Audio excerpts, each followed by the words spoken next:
Let us discuss today's important current affairs. A new tiger reserve in India. 58th tiger reserve in India.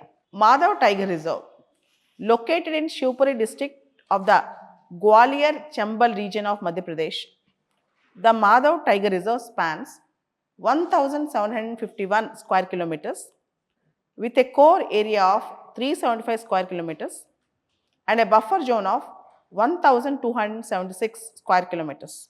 Madhav Tiger Reserve follows the recent designation of Radhapani Wildlife Sanctuary as Madhya Pradesh 8th Tiger Reserve. Madhya Pradesh have other tiger reserves including Kanha, Satpura, Badhagar, Pench, Sanjay Dubri, Panna, Virangana Durgavati and Ratapani. So very interesting. Prime Minister Narendra Modi ji on March 9th hailed the establishment of India's 58th Tiger Reserve and Madhya Pradesh 9th Tiger Reserve, reaffirming the government's commitment to the wildlife conservation and environmental protection. Taking to Twitter, that is X, Prime Minister Modi said, "Amazing news for wildlife lovers. India is blessed with incredible wildlife diversity and a culture that celebrates nature. We remain committed to protect animals and contributing to the sustainable planet."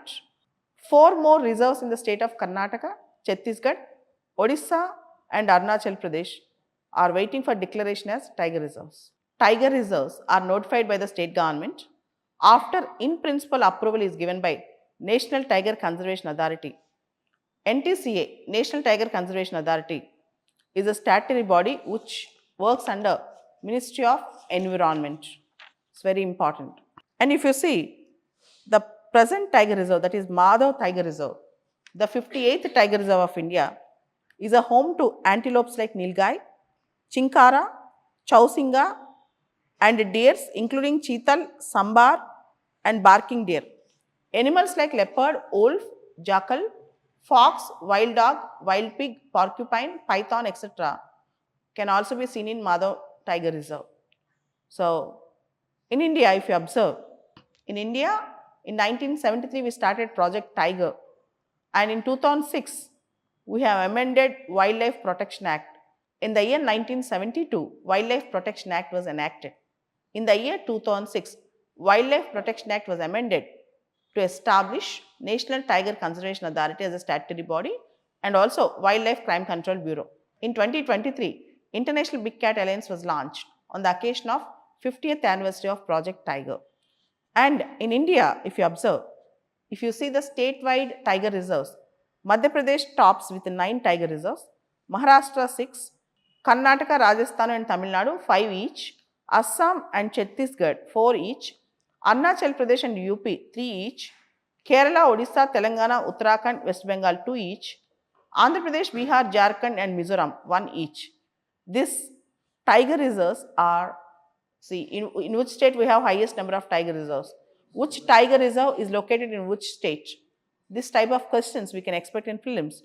And if you see, in 2023 tiger census, the number of tigers in India, according to 2023 tiger report, tiger census, 3,682.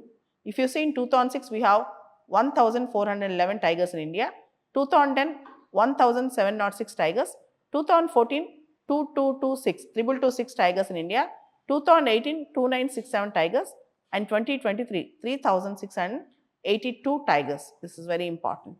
There might be a question on this particular data, tigers and tigers census. The next important news, our Union Home Minister Mr. Amit Shah is going to visit Assam on March 14th, that is after 2 days. And the Koch Rajbonshi community has once again raised the demand for scheduled tribe status. And you all know that there is a community, Koch Rajbonshis. It's a tribe, but they did not get the ST status. They are demanding for ST status from, so they belong to state of Assam and they also reside in some parts of Northeast. Koch Rajbonshi community, Koch Rajbonshi. On March 8th, leaders of Koch Rajbonshi Sammilita Jauta Mancha is a coalition of 12 organizations, submitted 15-point memorandum to BJP's Assam unit president. Their key demand includes granting of ST status to them, revival of historic Kamatapur. Their key demands include granting of ST status to them, revival of the historic Kamatapur state, and the formation of Chilarai regiment in the armed forces to honor their legendary warrior. Chilarai regiment. There is a legendary warrior in the Koch Rajbonshi tribe. Koch Rajbonshis are found throughout the North Bengal, particularly in the Doars, as well as Lower Assam, North Bangladesh, and Terai regions of Nepal and Bihar and Bhutan. The Koch Rajbonshis, one of the largest communities in Western Assam and North West Bengal, are among the 6 ethnic groups alongside Adivasis, Ahoms, Chutias, Mataks, Morans, seeking ST status for decades. Currently, they are classified as OBCs, not STs. Currently, Koch Rajbonshis are classified as OBCs, not STs. They argue that ST recognition would provide them with better opportunities in education, employment, and political representation. With better opportunities in education, employment, and political representation. Next, bad news is coming up from Syria. Over 1,000 killed in Syria in 2 days. Over 1,000 people killed in Syria in 2 days. More than 1,000 people have been killed in Syria amid clashes between anti-government groups and security forces, and many revenge killings are happening in Syria. This is one of the deadliest episodes in Syria in the last 14 years. According to the Britain-based Syrian Observatory for Human Rights, those killed include 745 civilians, 125 government security forces, and 148 militants of pro-Bashar al-Assad groups. So you all know that Bashar al-Assad was ousted from Syria a few months back. Now there is a clash between government security forces and some militants of pro-Bashar al-Assad groups. In December 2024, Syrian long-standing leader Bashar al-Assad was unseated by rebel groups. The violence coming months after his ousting, and now we thought that there might be a peaceful Syria, but unfortunately, even after the ouster of Bashar al-Assad, violence is being continuing in Syria. This is very bad, very, very bad. And Bashar al-Assad belonged to Shia sect, all-white community in Syria.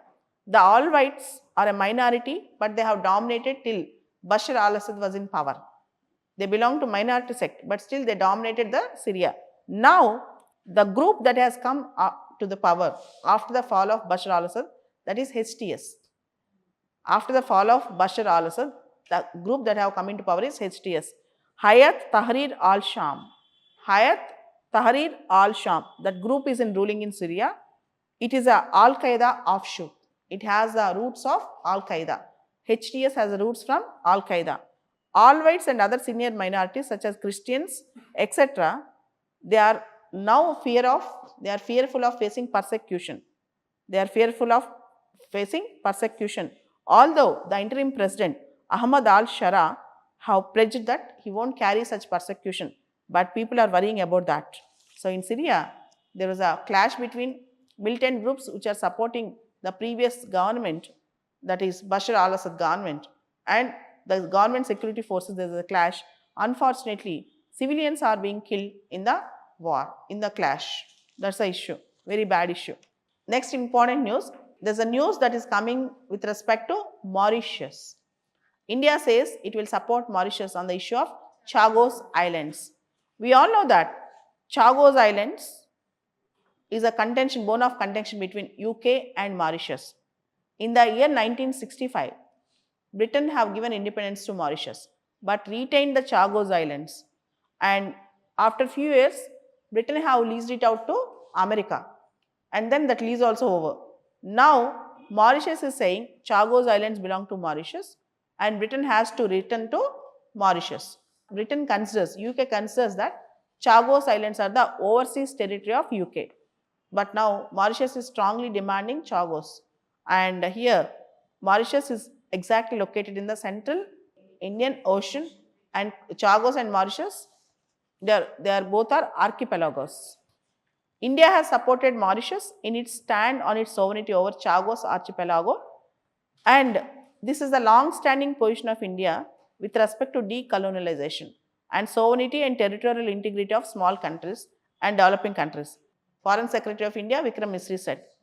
Addressing a special press conference on Prime Minister Narendra Modi's two-day visit to Mauritius beginning on March 11th, the Foreign Secretary said that several MOUs will be exchanged, including on trade, promoting of small and medium industries between the two countries.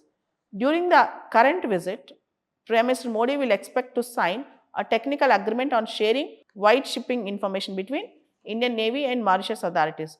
It will further enhance maritime security of Mauritius, safety of its trading corridors, and enhance regional cooperation of real-time sharing data.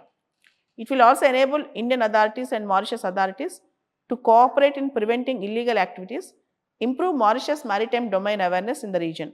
Prime Minister Modi ji is visiting Mauritius tomorrow to attend Mauritius National Day celebrations, 57th National Day celebrations. Next important news that is coming up from ISRO. ISRO to get two new launch pads in two states, and Chandrayaan 4 is getting ready.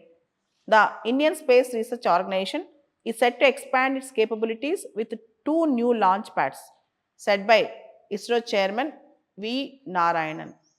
One will be constructed at Sriharikota, Andhra Pradesh, and the other is at Kulashekharapatnam, Tamil Nadu.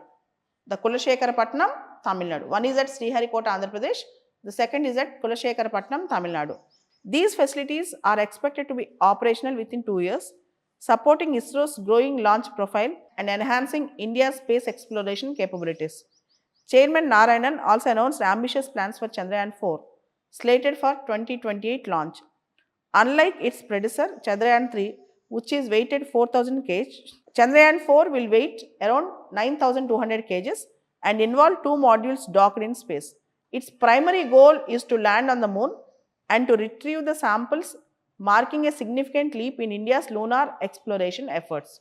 So, we are going to see very soon Chandrayaan 4. We are going to see very soon Chandrayaan 4. It's very important and interesting. On the international collaborations also, ISRO Chairman Narayanan revealed plans with respect to NISAR. Already this is very interesting news. NISAR, NASA ISRO Synthetic Aperture Radar. NISAR, NASA ISRO Synthetic Aperture Radar. ISRO's achievements over the last decade are remarkable. We have launched 433 satellites from 34 countries using an Indian-made rocket from Indian soil, of which 90% were sent in the past 10 years. So, it's very, very important, and ISRO is now planning to have very cost-effective space missions, that is very low-cost space missions. The next important news is from Israel and Gaza. Israel cuts electricity supply to Gaza, says it will use all tools to bring back hostages. Israel Energy Minister said that he has instructed the Israeli Electric Corporation to immediately cut off the supply of electricity to Gaza. This move came after a week after Israel blocked aid to the Palestinian enclave Gaza. I have just signed the order to stop supplying of electricity immediately to Gaza Strip, said by Israeli Energy Minister.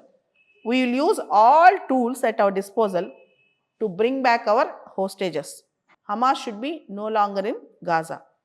So, Israel blocked all the aid from entering to Gaza, and Israeli, after the end of 5 weeks ceasefire, now Israel is using all tools against Gaza. This is the news that is coming up from Gaza. Even Netanyahu, Israeli Prime Minister Benjamin Netanyahu, warns Hamas of the consequences. It could not even imagine, it cannot even imagine if it won't release the hostages in Gaza. Russia is set to hold joint naval exercise with China and Iran in Indian Ocean. The Security Belt 2025, the name of the joint naval exercise is Security Belt 2025. It's a joint exercise in the waters not far from Iran, and it will be held later in the month of March. Iranian state media also confirmed this. The aim of this joint exercise is to strengthen military mutual trust and foster pragmatic cooperation among the naval forces of the participating countries.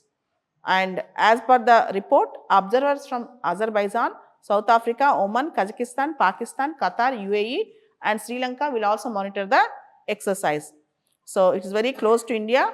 India should be very, very precarious about that. This type of exercises like Security Belt 2025. So, it's a point. Coming to the world of cricket, India have won ICC Champions Trophy against New Zealand in Dubai. Earlier in 2023, we lost ICC World Cup against Australia, but now we have won it. Men in Blue have made it this time. It's a very big news for India. They came, they stayed, they conquered. They came, they stayed, they conquered. India entered the ICC Champions Trophy as a firm favorite and in a nail biting final.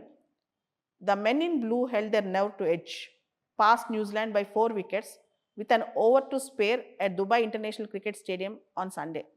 Chasing a target of 252, skipper Rohit Sharma led from the front with a sparkling 76 to get his side off to a blazing start. Rohit and his deputy Shubman Gill stitched a 105 run opening partnership to put India in a cruise control.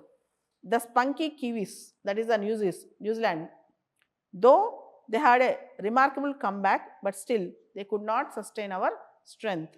The atmosphere inside the stadium, it was completely in blue, and after the victory, the entire stadium celebrated. After the victory, the entire stadium celebrated. So men in blue, that is the Indian team won ICC Champions Trophy.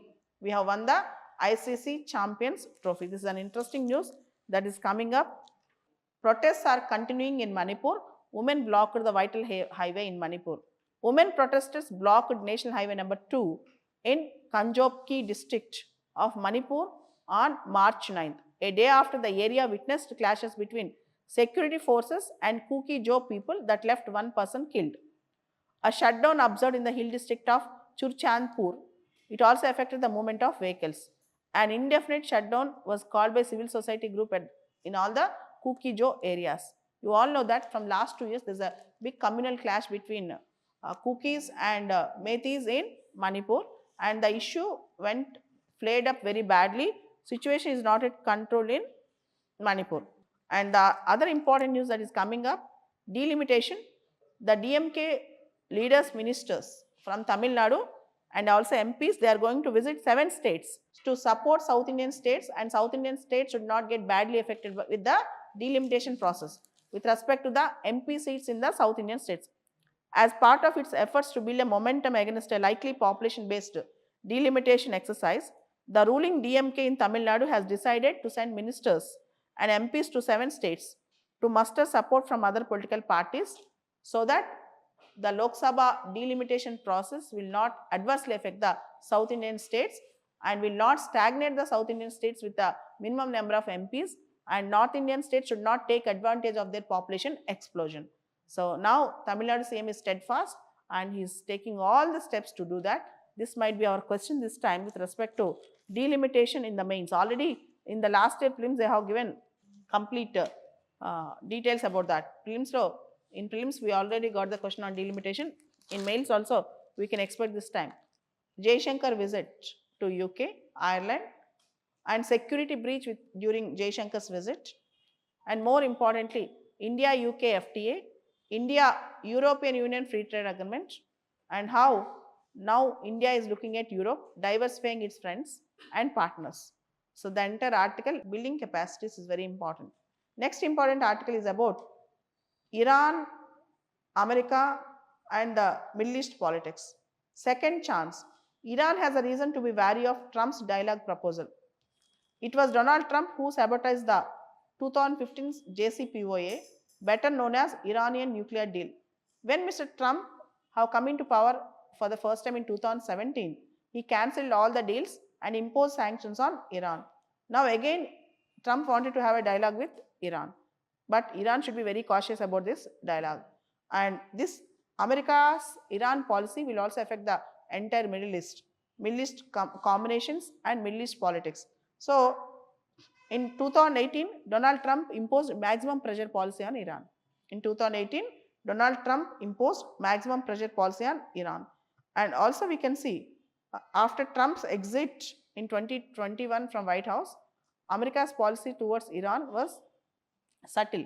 But again, Trump have come into power. Let's see how it's going to do. And tomorrow, our Prime Minister Modi ji is going to visit to Mauritius. India-Mauritius relations and a must visit to deepen long-standing India-Mauritius ties.